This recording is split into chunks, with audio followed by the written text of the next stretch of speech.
शाम जी, ये कलयुग का दौर मिटाइए, दुनिया बचाइए, धरती पे आइए राम जी, ये कलयुग का दौर मिटाइए, दुनिया बचाइए, धरती पे आइए राम जी। तेरी जरूरत है तू ही मान मूरत है, तेरी जरूरत है तू ही मान मूरत है।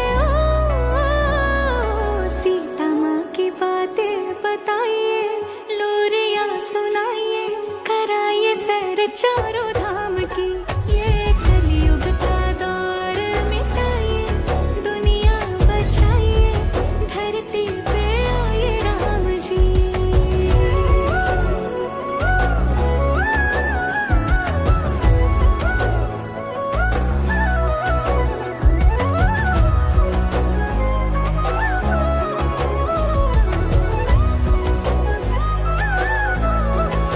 जो तेरे चरणों में माथा न टेके, मिट्टी में मिलते हुए मैंने देखे। जो लोग कहते हैं भगवान है नहीं, जो लोग प्रभु तेरा नाम नहीं लेते,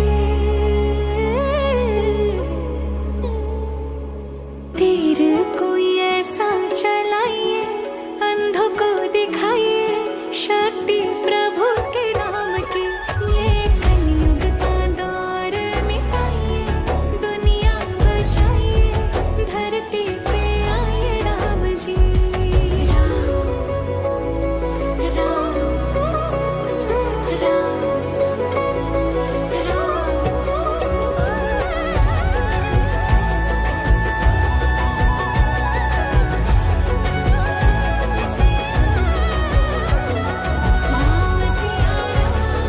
राम राम राम राम राम राम राम सिया राम राम राम राम। ये धरती शैतानों का घर बन गए यहाँ हैं, सुबह ही सूरज ढलते हैं राम, अब खुश नहीं कोई किसी से, यहाँ सारे लोग एक दूजे से चलते हैं यहाँ। तेरे नाम से पानी में पत्थर तरे, डरे क्या वो जो तेरी भक्ति करे, मेरे प्रभु शक्ति अपने प्रयोग करो, दूर दुनिया के लोगों के रोग करो, हाय रोते हुए लोगों को हंसाइए, रास्ते दिलाइए, दिखाइए, धरती पे आइए राम जी। ये कलयुग का दौर में आइए, दुनिया की हाल चाल धरती ओ पे बढ़िया हो। राम जी, ये कलयुग का दौर मिटाइए, धरती दुनिया बचाइए, धरती पे आइए Ram ji. Ram Siya Ram, Ram Ram Ram Siya Ram, Ram Ram Siya Ram. Very good evening भाई, very good evening, very good evening. की हाल चाल, जय श्री राम, सत श्री अकाल, अस्सलाम वालेकुम, हैप्पी ईद। ईद की बहुत बहुत शुभकामनाएं आप सभी को। हैप्पी नवरात्रि, नवरात्रि की बहुत बहुत शुभकामनाएं आप सभी को। और भगवान करे, माता रानी करे, आपकी लाइफ बहुत बढ़िया रहे, आप खुश रहें, तंदुरुस्त रहें, चुस्त रहें और आप ऐसे ही आगे बढ़ते रहें। Good evening, good evening, good evening मेरे यारों, मेरे दिलदारों, मेरे भिंडी, मेरे शिमला मिर्च कलर के बच्चों, क्या हाल चाल है?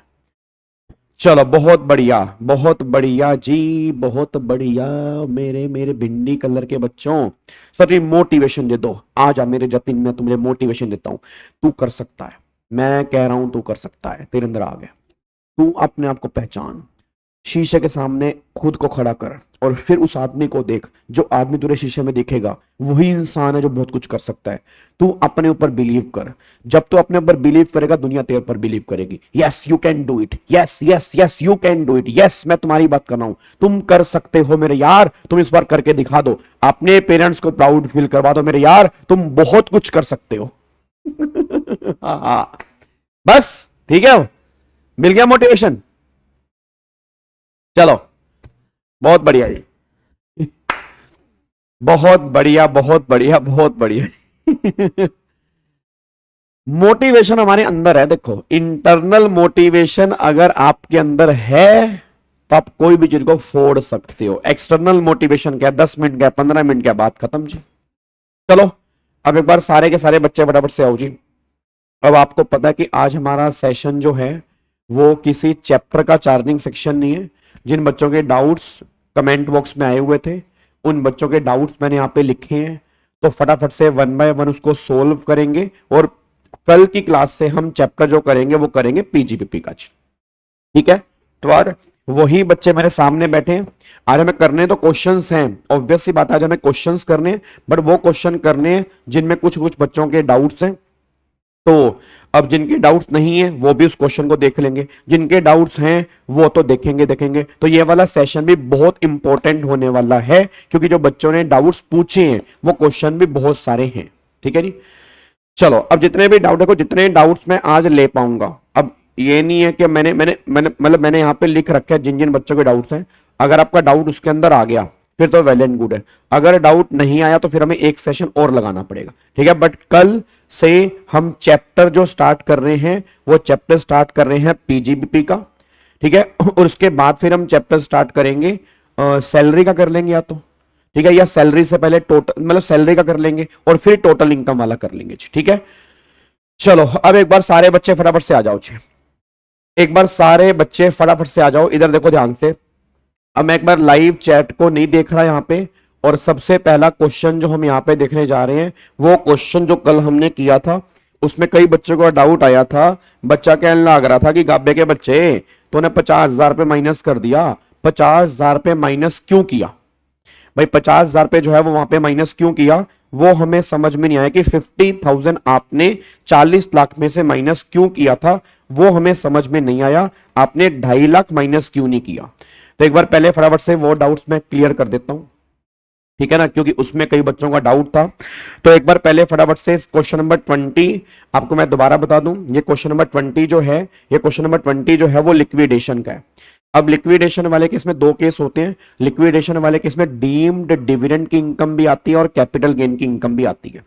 अब जितना डिस्ट्रीब्यूशन डीम डिविडेंड बन जाएगा उतना कैपिटल गेन नहीं लगेगा, उसका एक्सेस डिस्ट्रीब्यूशन जो होगा वो कैपिटल गेन वाले पोर्शन के अंदर जाएगा। बस ये पर ध्यान दो। अब यहां पे हमने क्या क्या देखा था एक बार पहले फटाफट से वो देख लेते हैं। अब यहां पे देखो मिस्टर एक्स है। अच्छा एक बात मेरे को बताना, ये जो डीम डिविडेंड की टैक्सेबिलिटी हो रही है ये किसके हाथ में हो रही है? शेयर होल्डर के हाथ में टैक्सेबल हो रहा है। और ये कैपिटल गेन की टैक्सेबिलिटी जो हो रही है वो भी किसके हाथ में हो रही है? शेयर होल्डर के हाथ में टैक्सेबल हो रही है। कंपनी के हाथ में कैपिटल गेन यहाँ पे एप्लीकेबल नहीं होता। मैं दोबारा बोल दूं, कंपनी के हाथ में नहीं है। कंपनी के हाथ में लिक्विडेशन तो सेक्शन 47 में ट्रांसफर से बाहर है। तो यहाँ पे जो भी हमें टैक्सेबिलिटी करनी है वो मिस्टर एक्स के हाथ में टैक्सेबिलिटी करनी है। बस ये पर ध्यान देना चाहिए। अब एक बार सारे के सारे बच्चे यहाँ पे फटाफट से बताएं, इसमें शॉर्ट टर्म कैपिटल गेन होगा जी। इस वाले क्वेश्चन में जो कैपिटल गेन होगा वो शॉर्ट टर्म कैपिटल गेन होगा, वो लॉन्ग टर्म कैपिटल गेन नहीं होगा। अब सारे बच्चे एक बार यहाँ पे देखें, मिस्टर एक्स ने परचेज किए 10,000 इक्विटी शेयर परचेज किए, 1,20,000 रुपए के परचेज किए हैं और कंपनी वाउंड अप हो रही है। 30 जून 24 को वाउंड अप हो रही है और आपको बैलेंस शीट फाइनेंशियल पोजीशन यहाँ पे दी हुई है। अब यहाँ पे 1 लाख इक्विटी शेयर हैं और वो 10 लाख रुपए के हैं। अब अगर 10,000 मेरे पास है तो यहां पर मैंने कहा था अगर 10,000 मेरे पास है और टोटल शेयर जो है वो 1 लाख है तो 1/10 पोर्शन जो है वो मिस्टर एक्स के पास है। तो मतलब जहां भी वैल्यू होगी उसका हमें 1/10 करना है, उसके बेस पे हमें कैलकुलेशन करनी है। बस ये पर ध्यान दो। अब यहां पर उसने जनरल रिजर्व दे रखे हैं 40 लाख रुपए के, प्रोविजन फॉर टैक्स दे रखा है 2.5 लाख रुपए का, लैंड यहाँ पे 42 लाख रुपए की है, कैश एट बैंक यहाँ पे 10.5 लाख रुपए का दे रखा है। फिर वो कह रहे हैं tax liability was finally ascertain जो है वो 3 लाख रुपए की है। मतलब क्या है, आपने प्रोविजन जो बनाया था वो टैक्स का 2.5 लाख रुपए का था और एक्चुअल टैक्स लाइबिलिटी जो असर्टेन हुई है वो कितने की हुई है? 3 लाख रुपए की हुई है। फिर वो कह रहे हैं remaining asset were distributed to the shareholder in the proportion of their shareholding. Market value जो है वो लैंड की कितनी है? 1 करोड़ रुपए की है। अब मेरा पूरी क्लास का क्वेश्चन है, मार्केट वैल्यू अगर 1 करोड़ रुपए की है तो 1 करोड़ रुपए का 110 निकाल लो पहले तो 1 करोड़ रुपए का 110 हमारा कितना निकल के आया था? 10 लाख रुपए यहां पे निकल के आया था। फिर 10.5 लाख रुपए कैश है उसमें से 3 लाख रुपए का ये टैक्स लाइबिलिटी यहां से माइनस कर दोगे तो 10.5 लाख में से, मैं दोबारा बोलूंगा, 10.5 लाख में से आप यहां पे 3 लाख माइनस करोगे तो 7.5 लाख, 7.5 लाख का 1/10 निकालोगे तो 75,000 जो है वो कैश है। अब अगर 75,000 कैश है तो 10 लाख रुपए लैंड और 75 कैश, तो टोटल मिला के जो हो गया वो 10,75,000 हो गया। इसमें कोई दिक्कत तो नहीं है, 1075 हो गया। अब ये टोटल डिस्ट्रीब्यूशन जो है वो 1075 का है, टोटल डिस्ट्रीब्यूशन कितना है 1075 का है, बट डिविडेंड कितना बन सकता है, जितने उसके एक्यूमुलेटेड प्रॉफिट होंगे उतना डिविडेंड बनेगा बस। मैं दोबारा बोल रहा हूं, ये सारा डिविडेंड नहीं बन सकता, जितने उसके एक्यूमुलेटेड प्रॉफिट होंगे उतना ही डिविडेंड बनेगा, उसके बाद कैपिटल गेन। अब बच्चा ये बात कह रहा है सर यहाँ पे जनरल रिजर्व जो है वो 40 लाख रुपए की। एक बात मेरे को सोच के बताओ, मैं सिंपल सी बात पूछ रहा हूं, मैं तुमसे सिंपल सी बात पूछ रहा हूं, एक बात मेरे को बताना, यहां पे प्रोविजन कितने का बनाया था 2.5 लाख रुपए, और तुम्हारी टैक्स लाइबिलिटी कितने की है 3 लाख रुपए, तो आपको नहीं लग रहा टैक्स लाइबिलिटी 50,000 से ज्यादा है? आपको नहीं लग रहा टैक्स लाइबिलिटी जो है वो 50,000 से ज्यादा है? तो 50,000 से अगर टैक्स लाइबिलिटी ज्यादा है तो वो किस में से निकालोगे, रिजर्व में से निकालोगे ना। एक बात मेरे को बताओ, प्रोविजन आपका 2.5 लाख रुपए का है, टैक्स लाइबिलिटी आपकी 3 लाख रुपए की है, तो 50,000 जो ज्यादा है उसको कहां से माइनस करोगे, रिजर्व में से ना। भाई प्रोविजन 2.5 लाख का है और टैक्स लाइबिलिटी 3 लाख रुपए की है, तो 50,000 का और प्रोविजन क्रिएट करना पड़ेगा ना, वो रिजर्व से पैसा निकलेगा, उसको माइनस करने के बाद ही तो बैलेंस रिजर्व बचेंगे। मैं दोबारा बोल रहा हूं, उसको माइनस करने के बाद ही तो बैलेंस रिजर्व बचेंगे। तो यहां पर वही गवर्नमेंट कहना चाह रही है, यहां पे अगर आप यहां पे चेक करोगे तो यहां पे 40 लाख में से 50,000 ये माइनस कर दोगे, 40 लाख में से 50,000 ये माइनस कर दोगे तो 40 लाख में से 50,000 माइनस करोगे तो कितना बचेगा 39.5 लाख। अब 39.5 लाख का 1/10 निकाल दो, 39.5 लाख का 1/10 निकाल दो तो 3,95,000 रुपए का डिविडेंड बनेगा जी, 3,95,000 रुपए का डिविडेंड। एक बच्चा अगर 3 लाख रुपए कैश पे कर दिया, अरे नालायक 10.5 में से 3 लाख रुपए कैश पे कर दिया तो यहां पे बैलेंस आपका यहां पे 7.5 हमने ले लिया ना, बट यहां पे रिजर्व में से भी तो 50,000 माइनस होगा ना, क्योंकि प्रोविजन तुम्हारा 2.5 लाख का है। एक बात मेरे को बताओ यार, प्रोविजन तुम्हारा 2.5 लाख का है तो 50,000 रिजर्व में से हटाओगे नहीं। इतनी मतलब मेरे को यह था कि थोड़ा बहुत आपने अकाउंट्स के अंदर सिस्टम पढ़ा होगा, इसमें टैक्सेशन की बात नहीं है, इतना आपने थोड़ा बहुत अकाउंट्स के अंदर भी पढ़ा होगा कि जितना आपका प्रोविजन है अगर उससे ज्यादा की लाइबिलिटी है तो बैलेंस आपको रिजर्व में से निकालना पड़ेगा, प्रोविजन और एक्चुअल लाइबिलिटी तो बराबर करोगे ना, ठीक है ना, बात समझ में आ रही है ना मेरी। अब यहां पे 3 लाख रुपए अपने उसमें से माइनस कर दिए, अब 3 लाख रुपए की पेमेंट करनी है, प्रोविजन तुम्हारा 2.5 लाख रुपए का है। अब अगर प्रोविजन तुम्हारा 2.5 लाख रुपए का है तो 50,000 तुम्हें जनरल रिजर्व में से निकालना पड़ेगा, तब जाके तुम्हारा प्रोविजन और टैक्स लाइबिलिटी जो है वो बराबर बनेगा। तो बैलेंस यहां पे कितना बन गया 39.5 लाख रुपए, तो 39.5 लाख रुपए का 1/10 आप निकाल लो जी, तो 39.5 लाख का 1/10 3,95,000 रुपए का डिविडेंड बनेगा, तो इसमें से 3,95,000 माइनस कर लो। अब 10,75,000 में से 10,75,000 में से 3,95,000 माइनस करोगे तो बैलेंस कितना आ गया, बैलेंस यहां पे निकल गया 6,80,000। बैलेंस कितना आ गया यहाँ पे 6,80,000 जो है वो यहां पे निकल के आ गया ये राज। अब इसमें से 1,20,000 रुपए आपकी कॉस्ट है वो माइनस कर दोगे, तो 1,20,000 माइनस करोगे तो 5,60,000 रुपए का तुम्हारा कैपिटल गेन यहां पे निकल के आएगा जी, बस 5,60,000 रुपए का ये तुम्हारा यहां पे कैपिटल गेन निकल के आएगा। बताओ इसमें क्या दिक्कत है, ठीक है जी। अगर प्रोविजन ज्यादा होता फिर कोई दिक्कत थोड़ा है, फिर आप रिजर्व में से थोड़ा माइनस करते भाई, अगर प्रोविजन ज्यादा होता फिर हम रिजर्व में से माइनस नहीं करते उस केस में। डन। अच्छा आप सुनो ध्यान से, मैं कहना क्या चाह रहा हूं, हाँ आज सिर्फ डाउट्स हैं जी, आज सिर्फ डाउट्स हैं, आज कोई हम मतलब क्वेश्चन कर रहे हैं बट वो डाउट्स वाले क्वेश्चन कर रहे हैं, इसमें कैपिटल गेन के भी क्वेश्चंस होंगे, अदर सोर्स के भी होंगे, जो जो बच्चों के डाउट्स हैं वो मैंने यहाँ पे लिखे हुए हैं, ठीक है। अच्छा अब सुनो ध्यान से, मैं कहना क्या चाह रहा हूं, सारे के सारे बच्चे यहाँ पे आंसर दें। अभी ये इसी की तरह ना सेम क्वेश्चन मैं आपको दिखा देता हूं, सेम क्वेश्चन है, क्वेश्चन 29 है। आप में से काफी सारे बच्चों ने सर 1,20,000 रुपए कहां से आया, वो मेरे भिंडी कलर के बच्चे देखो 1,20,000 रुपए आपने शेयर्स खरीदे ना, अब 1,20,000 रुपए तुम्हारी कॉस्ट है, अब 680 का डिस्ट्रीब्यूशन है, 120 तुम्हारी कॉस्ट है, तो कैपिटल गेन जो बचा वो तो 5,60,000 बचा ना सर। 1/10 कैसे आया? ओ मेरे नैना 10,000 इक्विटी शेयर हैं, टोटल शेयर 1 लाख के हैं, मेरे पास 10,000 के हैं, तो मेरा प्रपोर्शन कितना है? मेरा प्रपोर्शन जो है वो 1/10 है ना, मेरा प्रपोर्शन जो है वो कितना है? 1/10 है। सर अगर ये कहें एसेट्स माइनस लाइबिलिटी तो सही है क्या? इनडायरेक्ट तरीके से कह सकते हो, बट हमें कैलकुलेशन जो करनी है वो ऐसे करनी है, ठीक है। अच्छा अब सुनो ध्यान से, मैं कहना क्या चाह रहा हूं, अब कैपिटल गेन के अंदर भी डिट्टो सेम क्वेश्चन है, बस थोड़ी बहुत फिगर का हेर फेर है। आप अगर यहाँ पे चेक करोगे, देखो यहाँ पे 10,000 है, यहाँ पे 60,000 है। अब सारे बच्चे बोलते हैं यहाँ पर क्या लोगे? 1/6 लोगे। नहीं, यहाँ पे क्या लोगे? 1/6 लोगे। उसके बाद यहाँ पे देखो कैश एट बैंक है 6.5 लाख का, और देखो टैक्स लाइबिलिटी कितने की है? 3 लाख की, तो 6.5 में से 3 लाख माइनस कर दोगे। फिर यहाँ पर प्रोविजन कितना है? 2.5 लाख का है। अब यहाँ पे 2.5 लाख है, यहाँ पे 3 लाख है, 50,000 तुम रिजर्व में से माइनस करोगे, तो यहाँ पर भी कितना बनेगा? 39,50,000। बट यहाँ 39,50,000 रुपए का 1/6 करोगे। यहाँ पे क्या करोगे? वहां 39,50 का 1/10 किया, वहां पे 39,50 का 1/10 किया, यहाँ पे 39,50 का 1/6 करोगे, उस बेस पे कैलकुलेशन करोगे। फिर यहाँ पे जो मार्केट वैल्यू दे रखी है लैंड की, वो 6 एकड़ की लैंड की जो वैल्यू है वो 10 लाख रुपए पर एकड़ दे रखी है। तो मतलब कहना क्या चाह रहा हूं, सेम क्वेश्चन यहां पे दे रखा है। ये क्वेश्चन नंबर 29 भी डाउट आया था आप में से काफी सारे बच्चों का।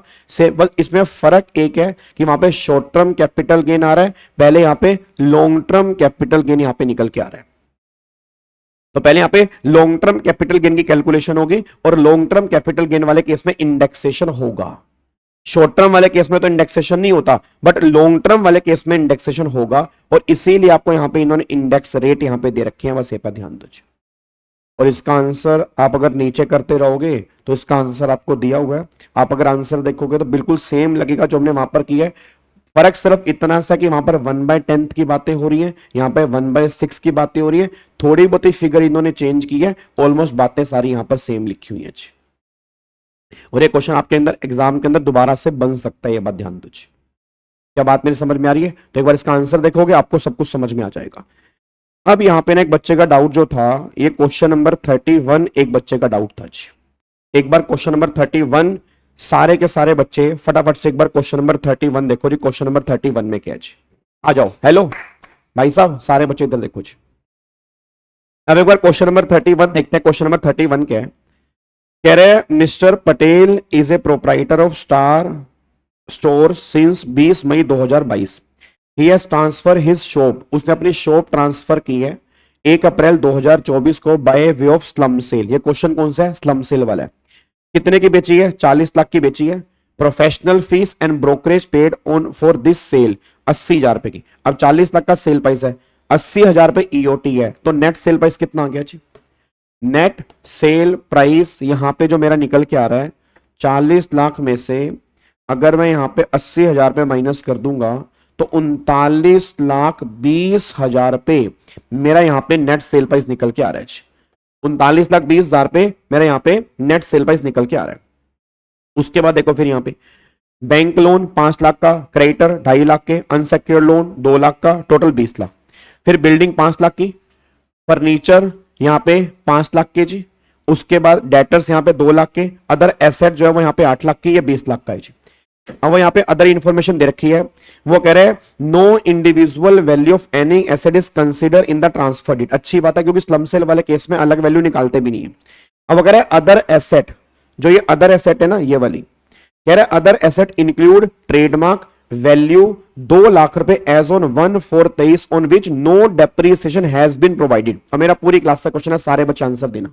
ये स्लम सेल वाला क्वेश्चन हमने पहले भी किया हुआ है। हेलो भाई साहब, ओए इधर देखो, इधर इधर मेरी तरफ देखो। स्लम सेल वाला क्वेश्चन हमने पहले भी किया हुआ है। सेल प्राइस में से नेटवर्थ माइनस करते हैं। नेटवर्थ का मतलब होता है एसेट माइनस में लाइबिलिटी। और याद करो मैंने कहा था नॉन डेप्रिशिएबल की बुक वैल्यू लेते हैं और डेप्रिशिएबल की डब्ल्यूडीवी लेते हैं। अब यहां पर वो किसकी बात कर रहा है? यहां पर वो ट्रेडमार्क की बात कर रहा है। ट्रेडमार्क क्या है? डेप्रिशिएबल है।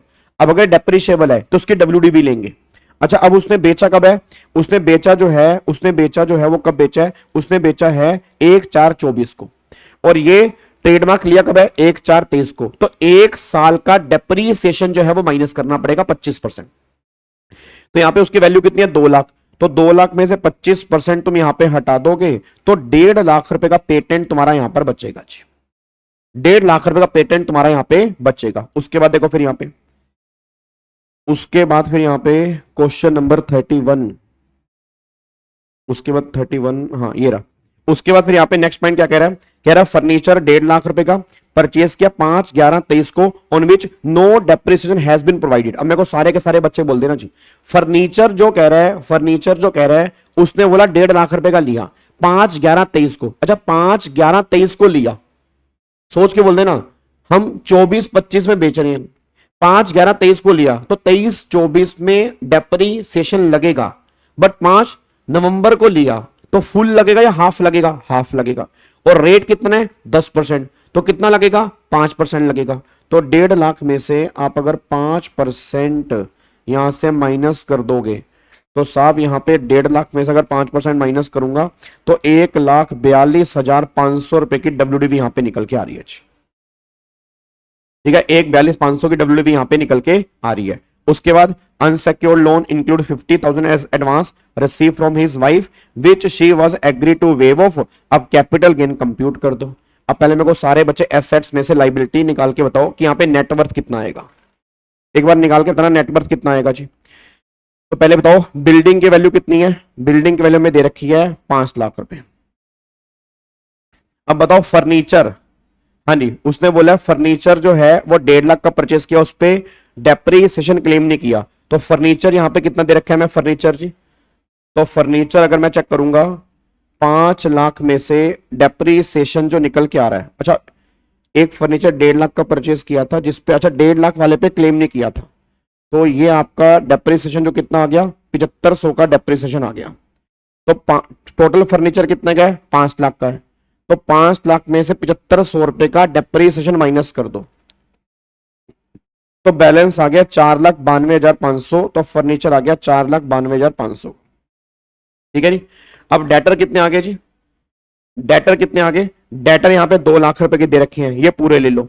अच्छा फिर अदर एसेट में आपने क्या ले लिया ट्रेडमार्क, ट्रेडमार्क कितना निकल कर आया था, ट्रेडमार्क आया था मेरा यहाँ पे 1.5 लाख रुपए, तो ट्रेडमार्क मेरा आ गया 1.5 लाख। और फिर अब अगर 8 लाख में से 2 लाख चली गई तो कितनी एसेट्स बची, यहां पे 6 लाख रुपए की एसेट बची है, 6 लाख रुपए की एसेट मेरी यहां पे बची है।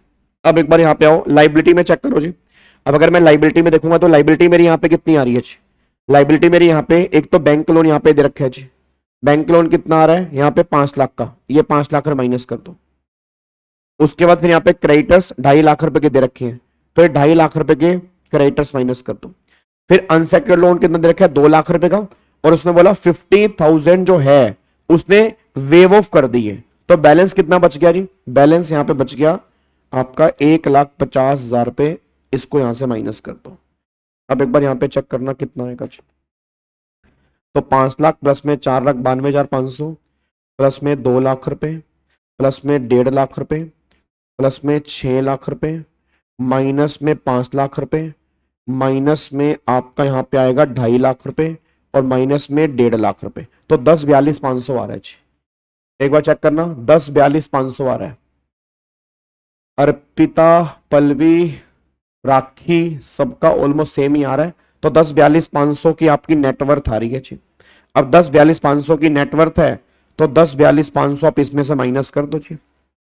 अब 10,42,500 आप इसमें से माइनस कर दो तो आप यहां पे एक बार चेक करना कितना था, तो 40 लाख में से हमने 80,000 माइनस किए थे 39,20,000।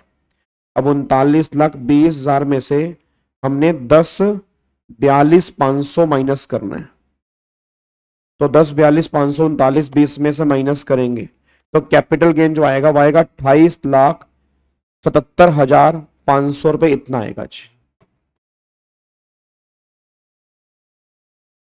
थैंक यू सो मच दिव्यांग, थैंक यू सो मच। अब 28,77,500 इतना मेरा कैपिटल गेन निकल के आ रहा है। एक बार चेक कर लो इसका आंसर कितने जी, एक बार इसका आंसर अगर आप चेक करोगे ऑलमोस्ट मेरे ख्याल से इसका आंसर सेम ही आएगा जी। इसका आंसर अगर आप चेक करोगे आंसर 31 का, तो मेरे ख्याल से आंसर जो है वो यही निकल के आएगा जी। बाकी एक बार देख लेते हैं, तो आंसर नंबर 31 यहाँ पे है हमारा, ये 27 है, उसके बाद यहाँ पे 31 का ये रज 10 28 77 500 ये आंसर निकल के आएगा। अच्छा पीजीपी कल स्टार्ट करेंगे जी, पीजीबीपी जो है मेरे बच्चे कल स्टार्ट करेंगे। आज हम सिर्फ डाउट्स यहाँ पे ले रहे हैं, तभी यहाँ पे बच्चे कम आए हैं। जिनके डाउट्स है वो यहाँ पे आए हैं, जिनके डाउट्स नहीं है वो यहाँ से जा सकते हैं, आराम से तैयारी करें, कोई दिक्कत नहीं है जी। ठीक है चलो अब एक बार फटाफट से यहाँ पे आ जाओ जी। अब अगला जो एक बच्चे का डाउट था, अगला डाउट जो था एक क्वेश्चन नंबर 16 में एक बच्चे का डाउट था जी। क्वेश्चन नंबर 16 में एक बच्चे का डाउट था। उसके बाद ना यहां पर भी एक बच्चे का डाउट था क्वेश्चन नंबर 31 के बाद। क्वेश्चन नंबर 31 के बाद एक बच्चे ने यहाँ पे मुझसे डाउट पूछा था, वो हमारा था यहाँ पे क्वेश्चन नंबर 31 के बाद हमारा यहाँ पे एक क्वेश्चन नंबर 37 था। हाँ ये राज, एक बार क्वेश्चन नंबर 37 पे आ जाओ, एक बार क्वेश्चन नंबर 37 पे आ जाओ। क्वेश्चन नंबर 37 में एक बच्चे का डाउट था, एक बार क्वेश्चन नंबर 37 देख लेते हैं। क्वेश्चन नंबर 37 क्या है चेक करना एक बार जी।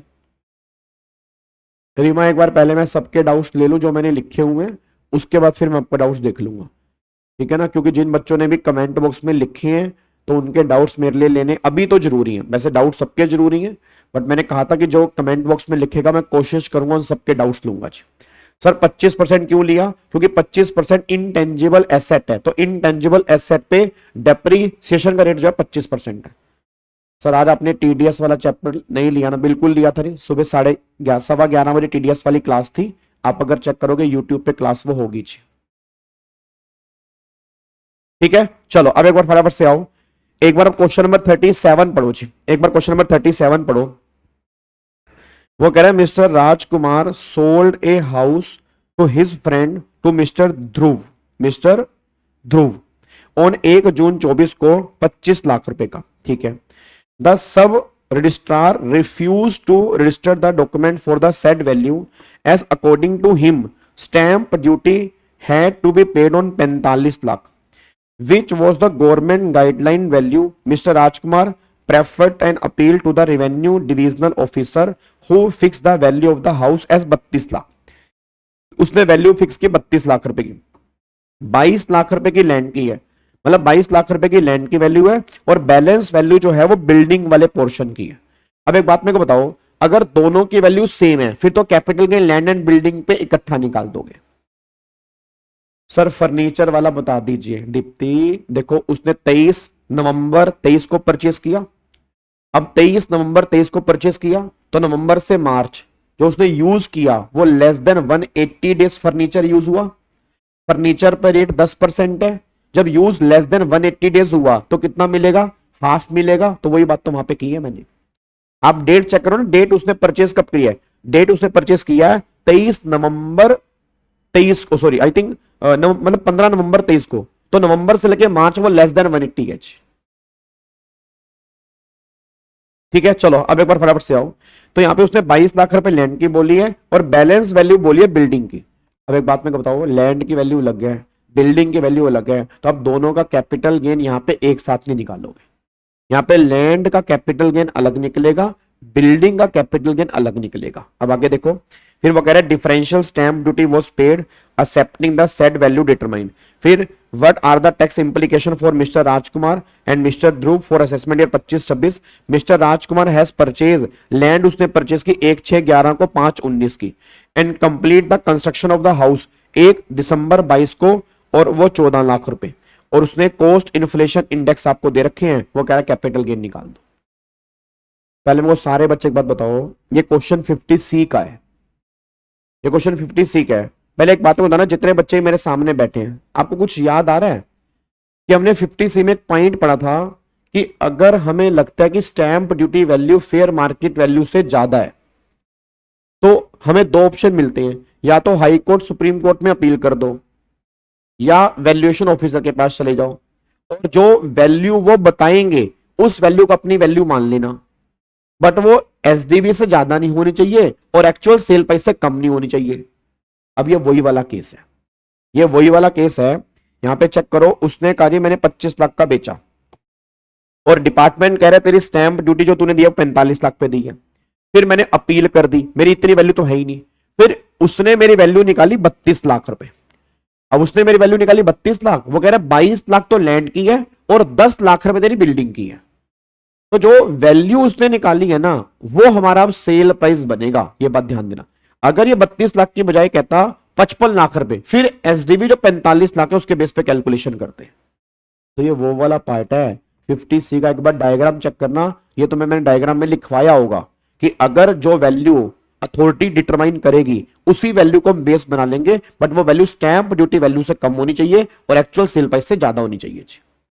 अब यहाँ पे बस कुछ नहीं है जी, लैंड वाले केस में लग गेन निकाल दो और बिल्डिंग वाले केस में लग निकाल दो जी। अब अगर मैं यहाँ पे पहले लैंड की बात करता हूँ तो सेल प्राइस कितना बनेगा, अब यहाँ पे 22 लाख बनेगा ना, उसने वैल्यू कितनी निकाली है, 22 लाख निकाली है। अब यहाँ पे आई को देख लो जी। अब उसने लैंड हमारी 5,19,000 रुपए की ली है, 5,19,000 रुपए की लैंड ली है। कब ली है जी, 1/6/11 को। तो 1/6/11 का जो रेट दे रखा है 184 दे रखा है जी, 184 यहाँ पे उसने दे रखा है। और उसने ट्रांसफर जो की है वो ट्रांसफर कब की है जी, उसने ट्रांसफर जब की है, ट्रांसफर कब की है, उसने ट्रांसफर कब की है 1/6/24 को। तो 1/6/24 मतलब 363, तो 363 रुपए। तो 5,19,000 डिवाइड बाय 184 मल्टीप्लाई 363, तो ये बनेगा 10,23,897। अब इसमें से 22 लाख माइनस कर दोगे तो कैपिटल गेन जो आएगा वो 11,76,103 रुपए का तुम्हारा कैपिटल गेन आएगा जी।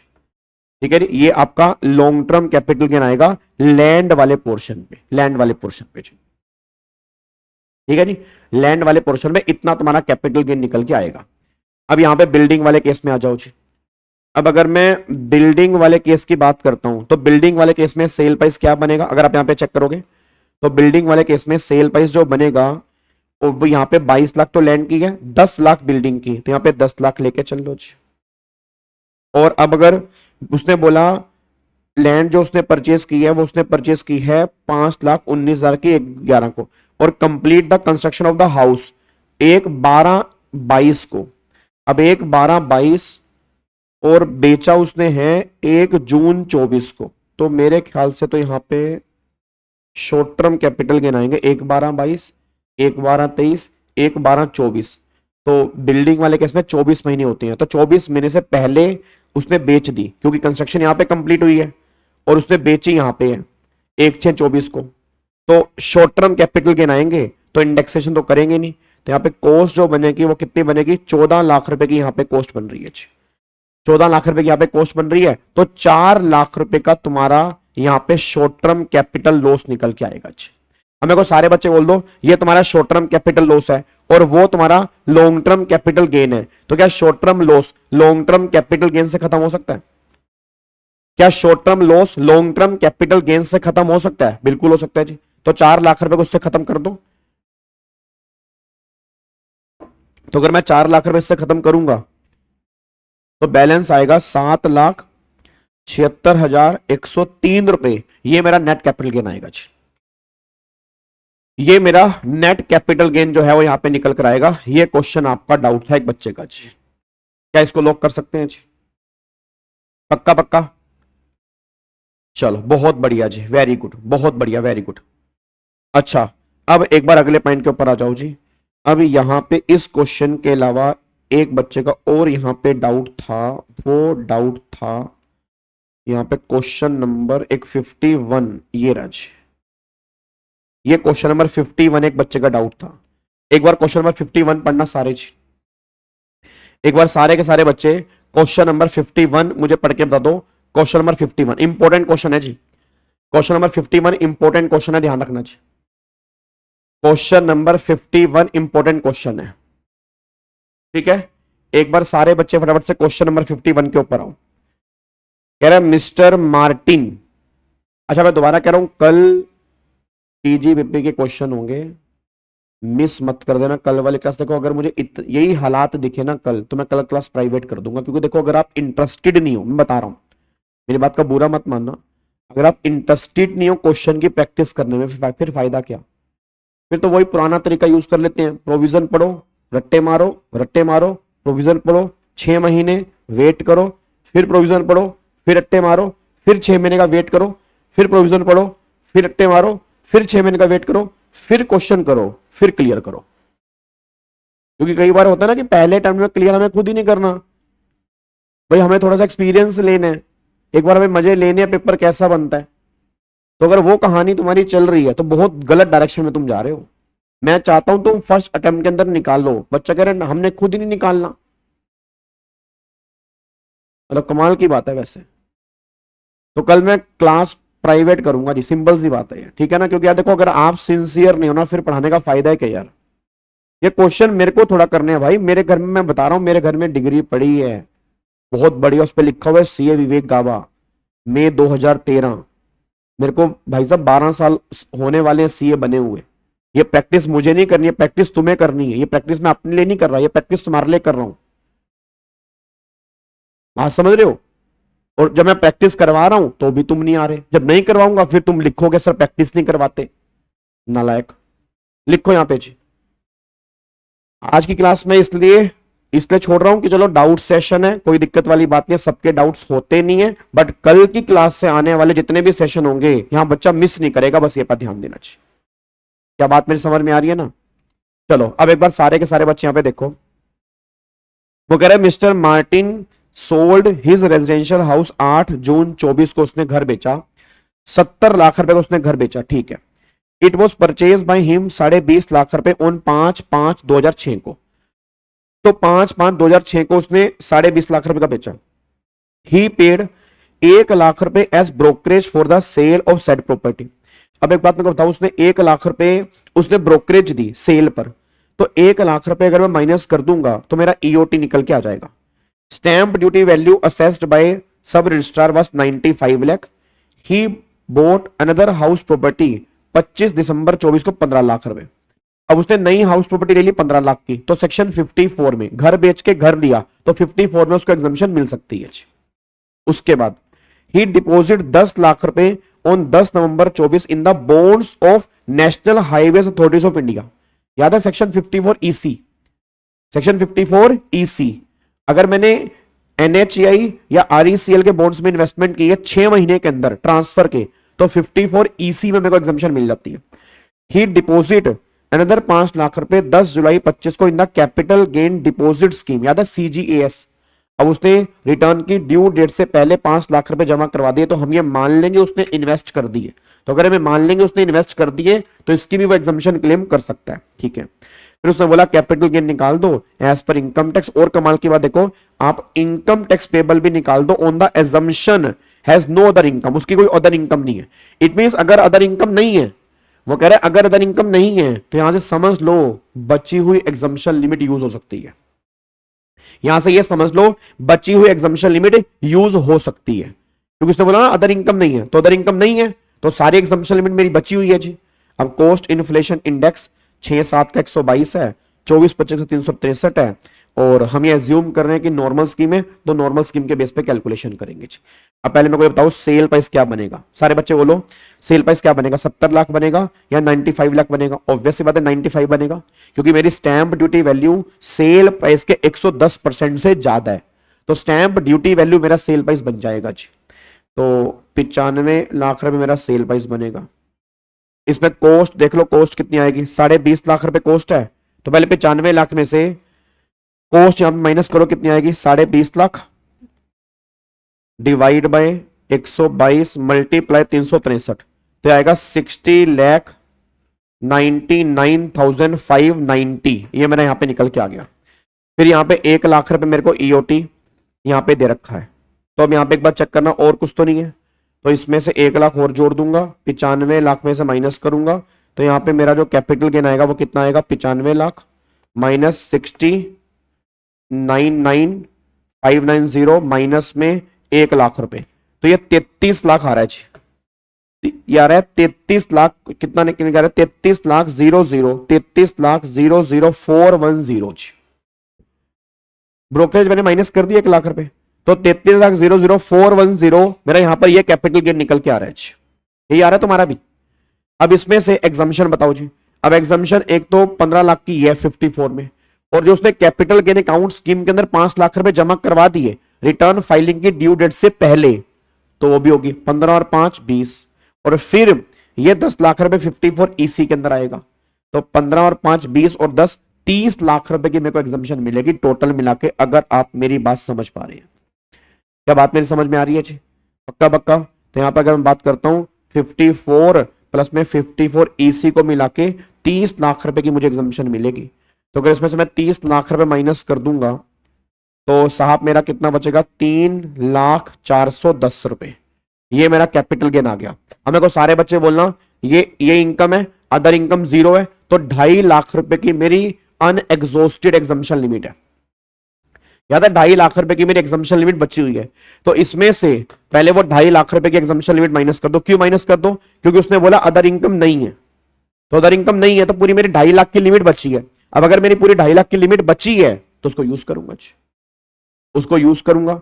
तो 50,000 ये बन रहा है 410 रुपए, और इस पर 20% टैक्स है। अब 20% यहाँ पे टैक्स है। 20% क्यों है? क्योंकि 23 जुलाई 24 से पहले ट्रांसफर है। 23 जुलाई 24 से पहले ट्रांसफर है तो ओल्ड लो लगेगा, तो इसका टैक्स आएगा 20%। अगर निकालूंगा तो आएगा 10,082। अब इनकम 5 लाख तक है तो 112 में से रिबेट मिल जाती है, क्योंकि लॉन्ग टर्म कैपिटल गेन जो है वो 112 का है, तो 112 में से रिबेट मिल जाएगी। तो ये आपका टैक्स हो गया नील। कितना बढ़िया क्वेश्चन है जी, पेपर के अंदर बन सकते हैं जी, पेपर के अंदर बन सकते हैं जी। ठीक है जी, मैं आपको बार बार कह रहा हूं, अगर आपने क्वेश्चन बैंक ये 2 बार कर लिया 80+ मार्क लिख के जाना अपने पेपर में, कम से कम 2 बार। जिसने 1 बार किया तो वो 60-65 नंबर लिख के जाना, जिसने किया ही नहीं है तो फिर अपना अच्छी बात है जी, उसके क्या क्या ही कह सकते हैं, फिर उसकी मर्जी है वो। तो डन। क्या इसको लॉक करें? तो यहाँ पे 87 की रिबेट मिलेगी, टैक्स आपका नील बनेगा, बस ये पर ध्यान दो जी। ठीक है, अब एक बार यहां पे आ जाओ। अब एक क्वेश्चन नंबर 16 भी एक बच्चे का क्वेश्चन है, और ये भी इंपॉर्टेंट क्वेश्चन है भाई, इसको भी इंपॉर्टेंट मार्क कर लो। ये भी इंपॉर्टेंट क्वेश्चन है, ये भी एग्जाम के अंदर बन सकता है, बस ये पर ध्यान दो जी।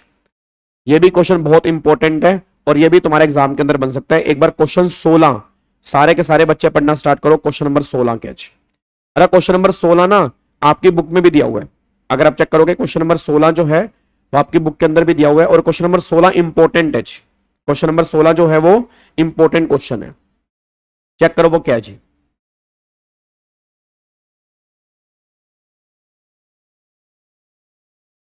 ठीक है जी, एक बार आप क्वेश्चन नंबर 16 देखो वो क्या है। वो कह रहे हैं मिसेस, अच्छा एक बात और सुनना जी, मैं ये नहीं कह रहा कि सारे डाउट्स तुम्हारे खत्म हो जाएंगे, क्योंकि देखो ऑब्वियस सी बात है सारे डाउट्स तो मैं 1 घंटे में खत्म नहीं कर पाऊंगा।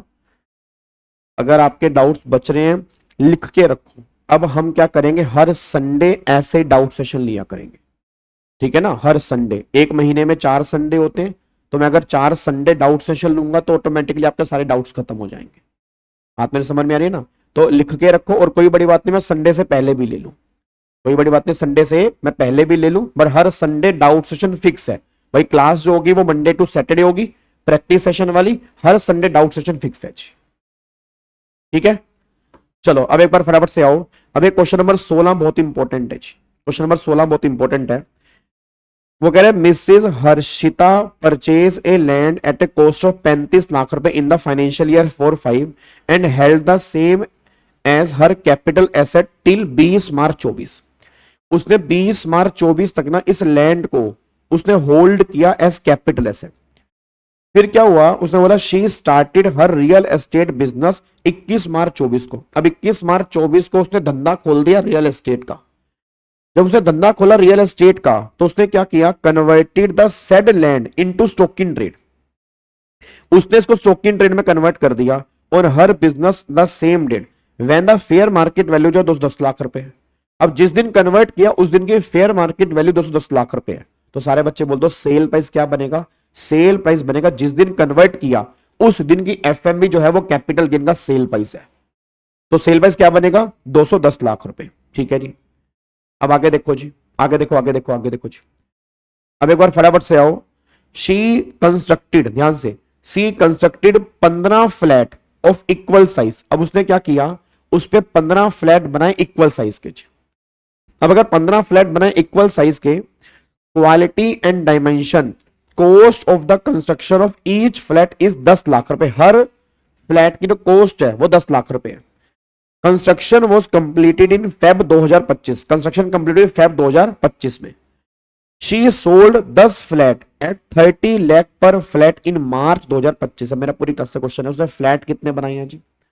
सारे बच्चे बोलो फ्लैट कितने बनाए हैं? 15। बेचे कितने हैं? 10। तो हम ये कह सकते हैं उसने अपना 2/3 स्टॉक इन ट्रेड बेचा है।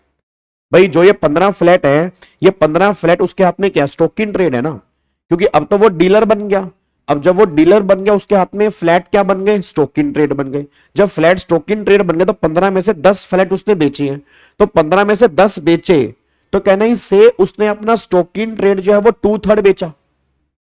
भाई सारा स्टॉक इन ट्रेड तो नहीं बिका ना, क्योंकि 15 टोटल फ्लैट थे, उसने बेचे 10, तो भाई 10 बेचे 15 में से, तो अगर आप चेक करोगे 2/3 आ गया। मतलब उसने अपना स्टॉक जो बेचा वो 2/3 बेचा। इसका मतलब क्या है? याद है हमने सेक्शन 45(2) में क्या किया था कि तुम्हारे कैपिटल गेन उस ईयर में टैक्सेबल होंगे जिस ईयर में स्टॉक इन ट्रेड बेचोगे, और उतने टैक्सेबल होंगे जितना स्टॉक इन ट्रेड बेचोगे।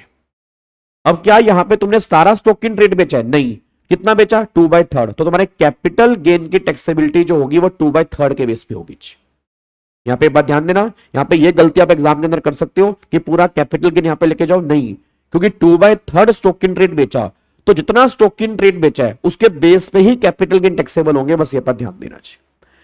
तो अब यहां पे एक बार चेक कर लो, आपका सेल प्राइस कितना बनेगा? अगर मैं यहां पे देखूंगा सेल प्राइस आपका यहां पर बनेगा 10 फ्लैट आपने बेचे हैं और 30 लाख रुपए के आपने बेचे हैं जी। तो पहले पीजीपी की इनकम निकाल दो, 300 लाख। यहां पे कितना आ गया? 300 लाख। अच्छा यहां पे फिर ये बताओ से उसका वो कितना बनेगा हमारा, और कॉस्ट कितनी बनेगी? अब 210 लाख रुपए, याद है?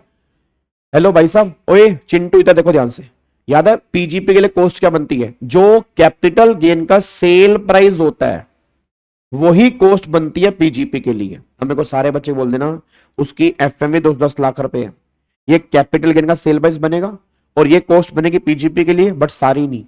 ये एफएमवी जो है, एक बात बताओ, ये तो 15 फ्लैट के अकॉर्डिंग है, क्योंकि जो ये आपने लैंड दी उसमें 15 फ्लैट बनाए हैं, बट बेचे कितने हैं? 10 बेचे हैं। तो जो कॉस्ट लेंगे वो सारी नहीं लेंगे, कॉस्ट लेंगे 2/3।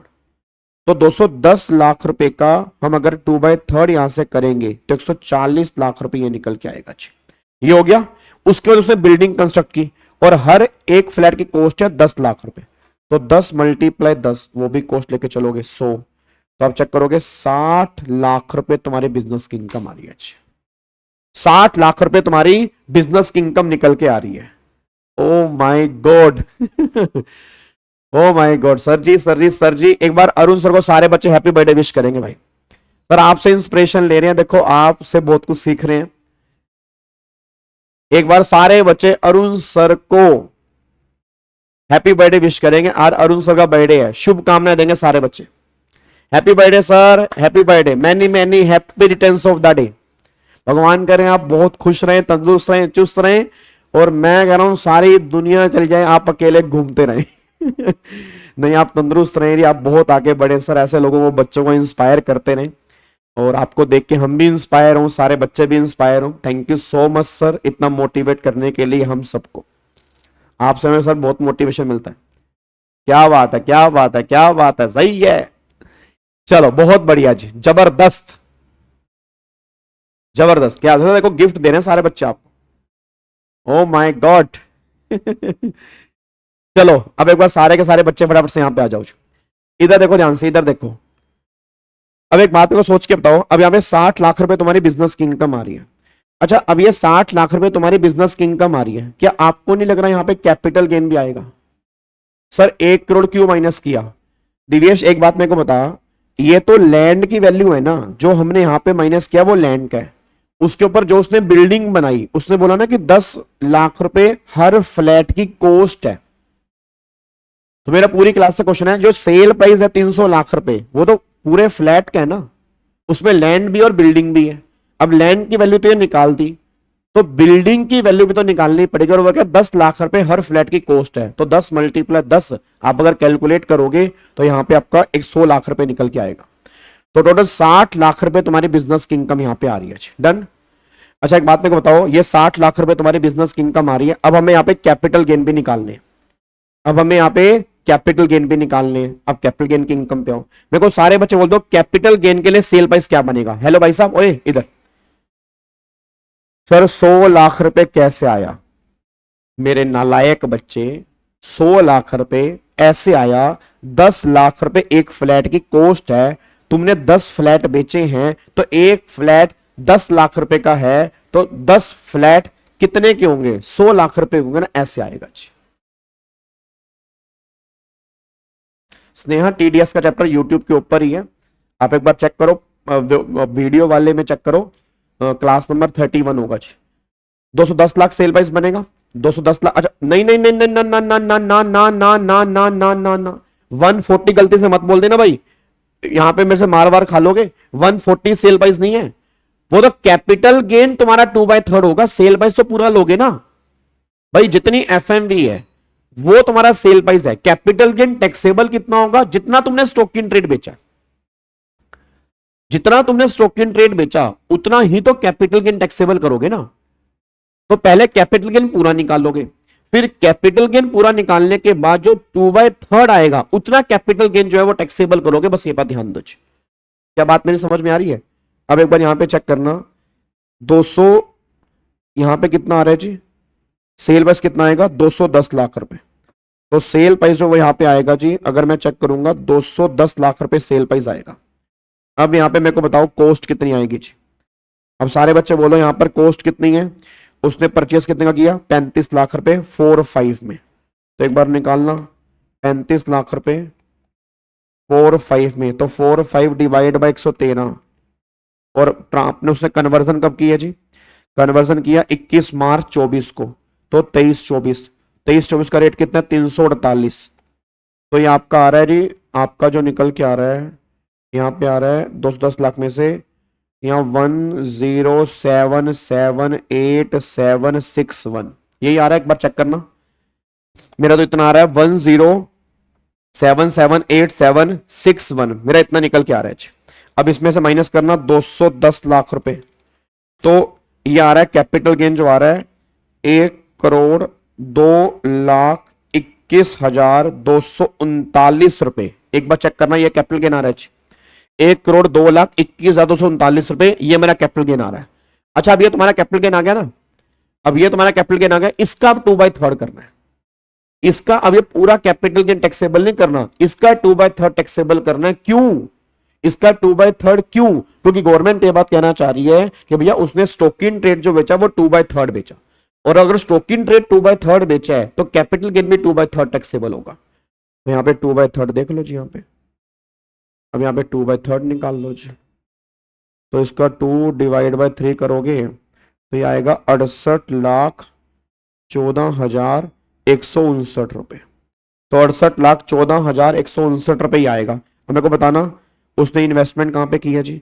उसने 50 लाख रुपए बॉन्ड में इसमें लगाए और 50 लाख रुपए इसमें लगाए, लगाता रहे।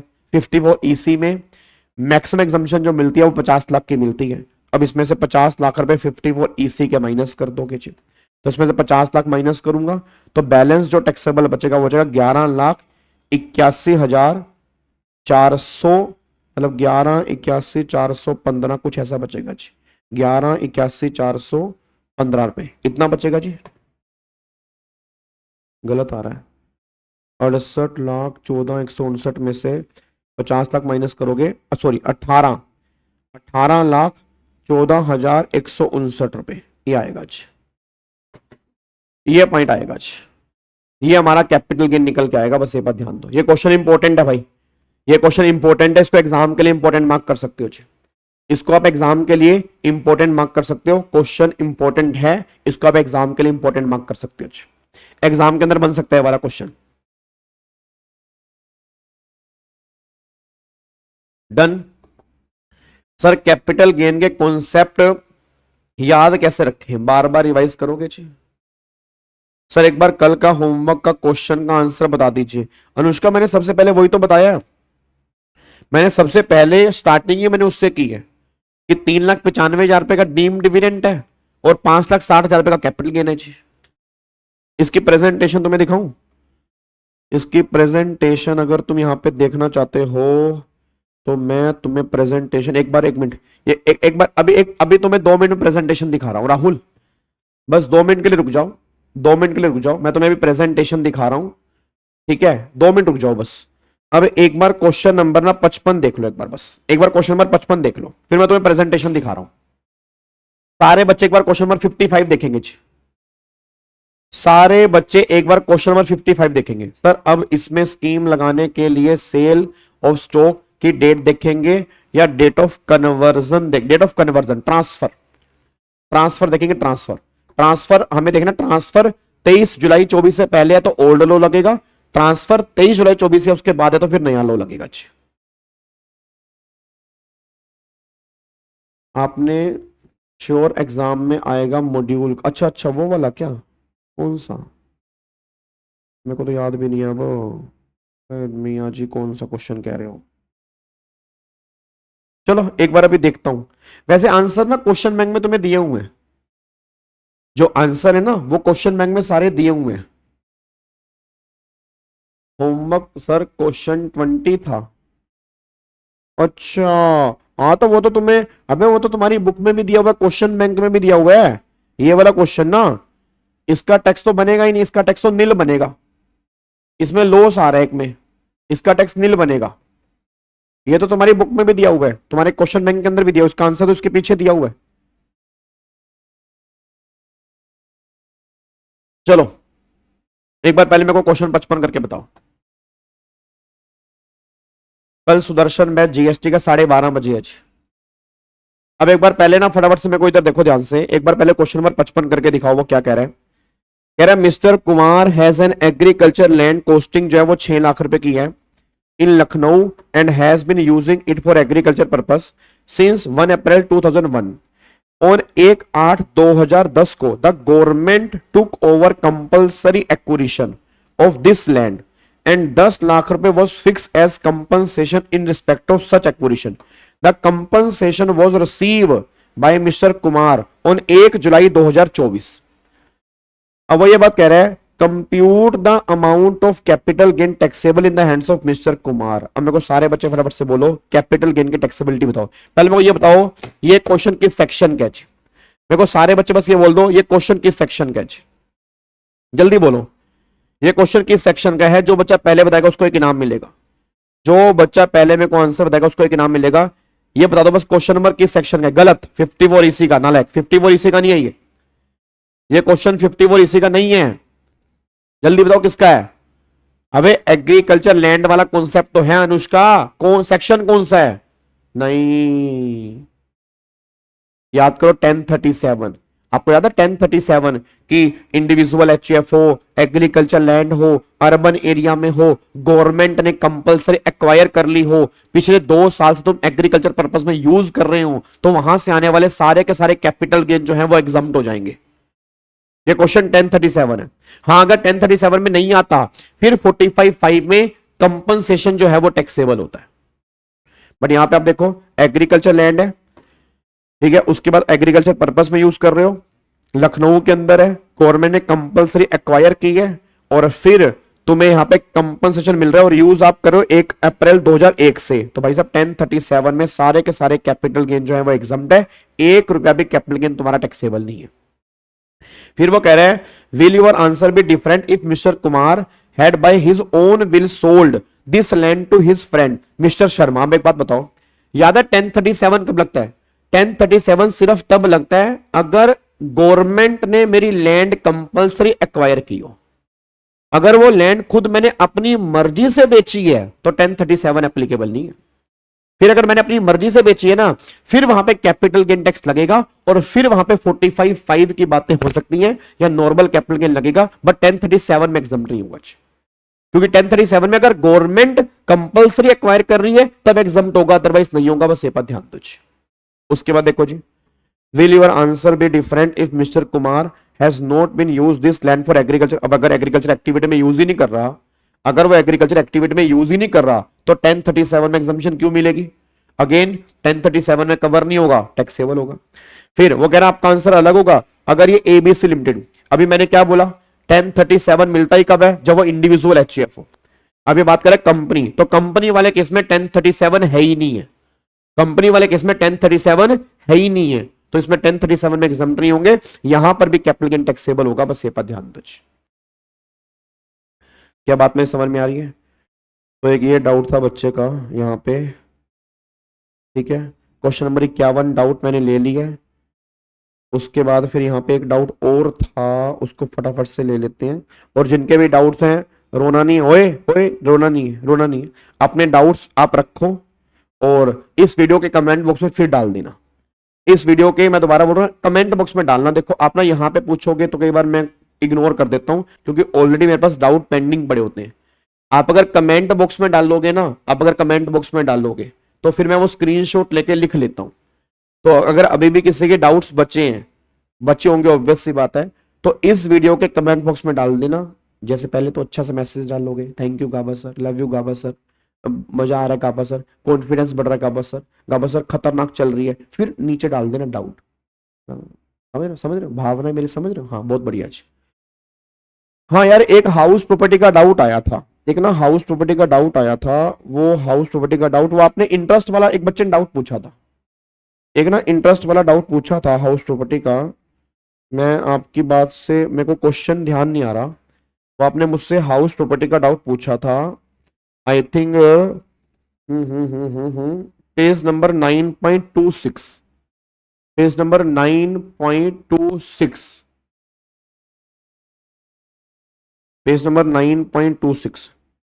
सोहन तुम्हारा तो ऐसा तो नहीं हो सकता, तुम्हारा तुमने मैसेज भी किया कमेंट बॉक्स में, तुम्हारा क्या डाउट था? अगली क्लास में डाउट तुम्हारा पहले मैं ही लूंगा। सोहन का डाउट लिख लेता हूं, अभी लिख लेता हूं, अभी लिख लेता हूं सोहन का डाउट। तो भाई साहब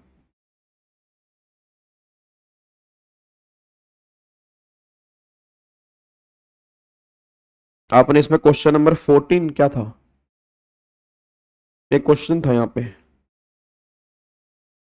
ये वाला क्वेश्चन, तो ये वाला क्वेश्चन तो हमने किया था मेरे ख्याल से जी,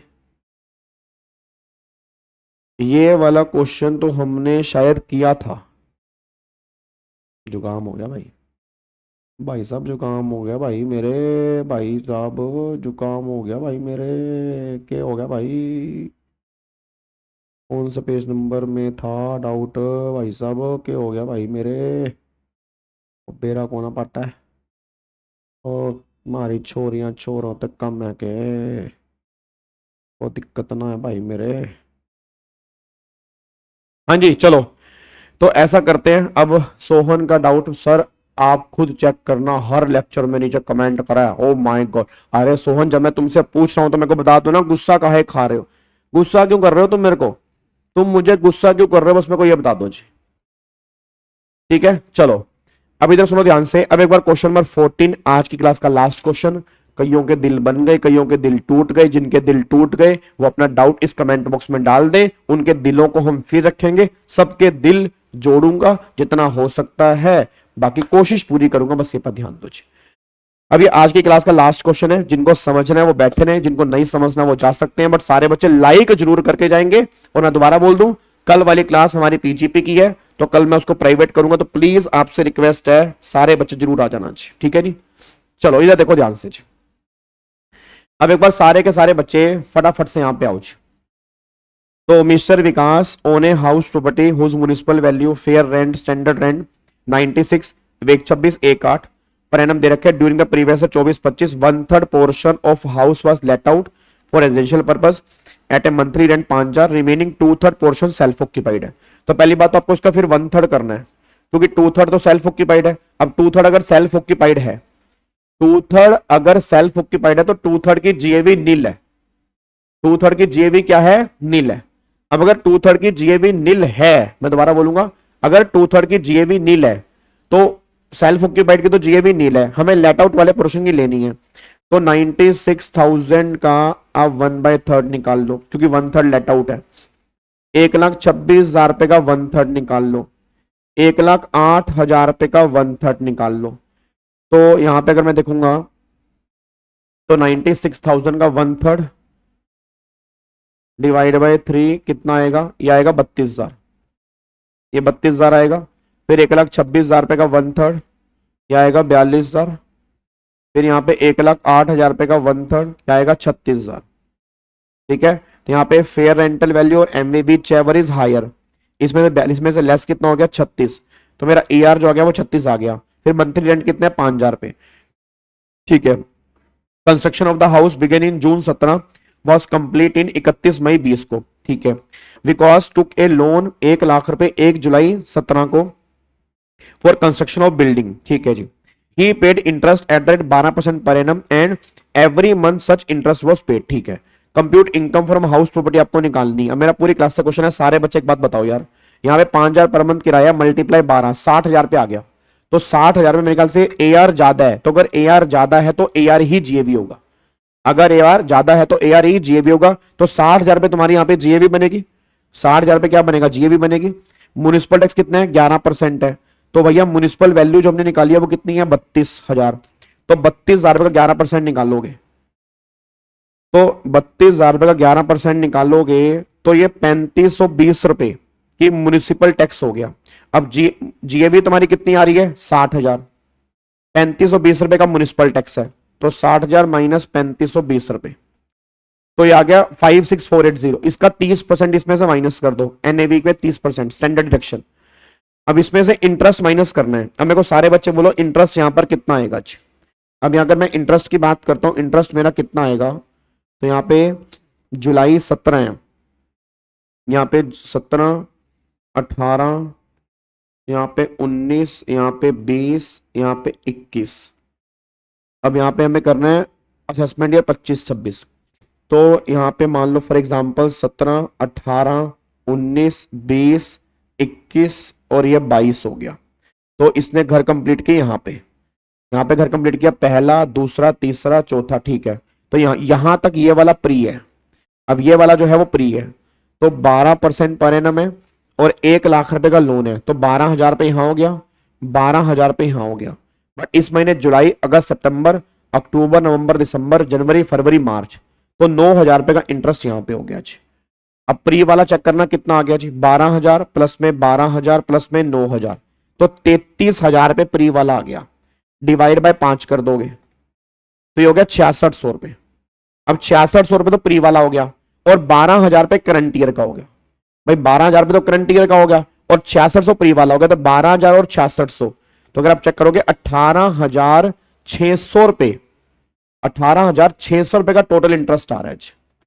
अगर मैं चेक करूंगा 18,600 रुपए का टोटल इंटरेस्ट यहां पे निकल के आ रहा है। अब 18,600 में से लेट आउट वाला कितना है 1/3 है, तो 18,600 का 1/3 निकाल दो, कितना आएगा जी, तो 6200 रुपये आएगा। तो इसमें से 6200 रुपये और माइनस कर दोगे तो 6200 रुपये का इंटरेस्ट आएगा। अब कितना था 66,000 रुपये आपकी, वो 66 नहीं 60,000 रुपये, 60,000 रुपये आपकी GAV थी और इसमें से म्युनिसिपल टैक्स आपने माइनस किए थे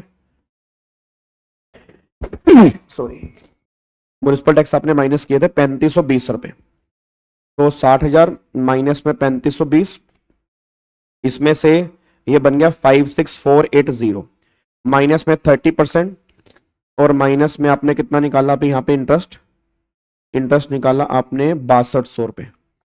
तो इनकम जो आ रही है वो आ रही है, इनकम जो आ रही है यहाँ पे 33,336 इनकम ही आ रही है, 33,336 इनकम ही आ रही है। टेनेंट वाले माइनस नहीं करेंगे, टेनेंट वाले माइनस नहीं करेंगे। अच्छा, फिर अब सेल्फ ऑक्यूपाइड वाले केस में क्या होगा, अगर आप सेल्फ ऑक्यूपाइड में देखोगे, सेल्फ ऑक्यूपाइड में इंटरेस्ट माइनस होगा बस, क्योंकि GAV नील, म्युनिसिपल टैक्स आएगा नहीं, NAV नील, 24A नील, सिर्फ जो 18,600 में से 1/3, अब 1/3 वाला इंटरेस्ट तो यहां पे आ गया, तो 18,600 का 2/3 अगर मैं देखूंगा, तो 18,600 का 2/3 अगर मैं देखूंगा तो यहां पे कितना आ रहा है 12,400, तो 12,400 रुपए का सेल्फ ऑक्यूपाइड आ गया। तो सेल्फ ऑक्यूपाइड में 12,400 का लॉस आएगा। अब इसमें से 12,400 का लॉस हटा दोगे तो इसमें से 33,336 में से 12,400 गए तो 20,936 रुपए ये आपकी इनकम आ रही है। ये आपकी इनकम आ रही है 20,936 रुपए। आई थिंक ये हमने क्वेश्चन पहले किया होगा शायद, ठीक है जी, ये इनकम निकल के आ रही है। तो थैंक यू सो मच, बहुत बहुत धन्यवाद आप सभी का, आप यहां पे आए। अब कल हम मिलेंगे फाइनली पीजीबीपी के क्वेश्चन प्रैक्टिस करने के लिए तुम्हारी दिमाग की नसें खुलने वाली हैं कल से, और कल फाइनली मोस्ट इंपॉर्टेंट चैप्टर पूरे इनकम टैक्स का पीजीबीपी, उसको हम स्टार्ट करने वाली है। हाँ, इसको राउंड ऑफ कर सकते हो बाद में, मतलब 3-6 की जगह 4-4-0 कर दो, कोई दिक्कत नहीं है, ठीक है जी। पर एक बार इंटरेस्ट वाला पोर्शन एक्सप्लेन कर दो। अरे मेरे नालायक बच्चे, इधर देखो, 17, 18, 19, 20, 21, 22, 23, 24, 25, 17, 18, 19, 20, 21, 22, 23, 24, 25, यहां पे लोन लिया और यहां पे तुम्हारा घर बन गया, तो ये वाला पोर्शन जो हो गया ये प्री वाला पोर्शन हो गया, क्योंकि जब तुम्हारा घर बना उससे पहले वाला सारा पोर्शन प्री वाला है, ठीक है। तो यहां पे आपने पहले साल में 9 महीने का इंटरेस्ट पे किया 9,000 पे, फिर अगली बार पूरा 12, अगली बार 12, हर साल 12-12 हजार रुपए का आप इंटरेस्ट पे कर रहे हो। अब गवर्नमेंट ने कहा ये प्री वाला है, तो प्री वाला 12-12, 24 और 9, 33,000 रुपए प्री वाला हो गया। प्री वाला का मतलब क्या है, जिस ईयर में कंस्ट्रक्शन मेरी कंप्लीट हुई उससे पहले का इंटरेस्ट, डिवाइड बाय 5 कर दो, तो अगर डिवाइड बाय 5 करोगे तो यहां पे कितना आएगा, 6600 रुपए आएगा। अब 6600 रुपए पहली इंस्टॉलमेंट है, तो पहली इंस्टॉलमेंट, दूसरी, तीसरी, चौथी, पांचवी, तो 24-25 में पांचवी इंस्टॉलमेंट जा रही है उसकी, तो 12,000 रुपए तो उस साल का है, 6600 रुपए प्री वाला है, तो टोटल मिला के हो गया 18,600 रुपए, ये इंटरेस्ट आएगा जी।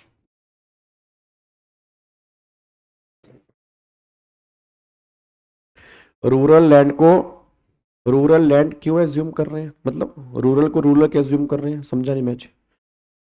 चलो ओके री, बाय बाय, टाटा, thank you so much, God bless you. फिर मिलेंगे कल वाली क्लास में same time, bye bye, take care. सारे बच्चे लाइक और कमेंट जरूर करके जाएंगे। Thank you so much, God bless you ji,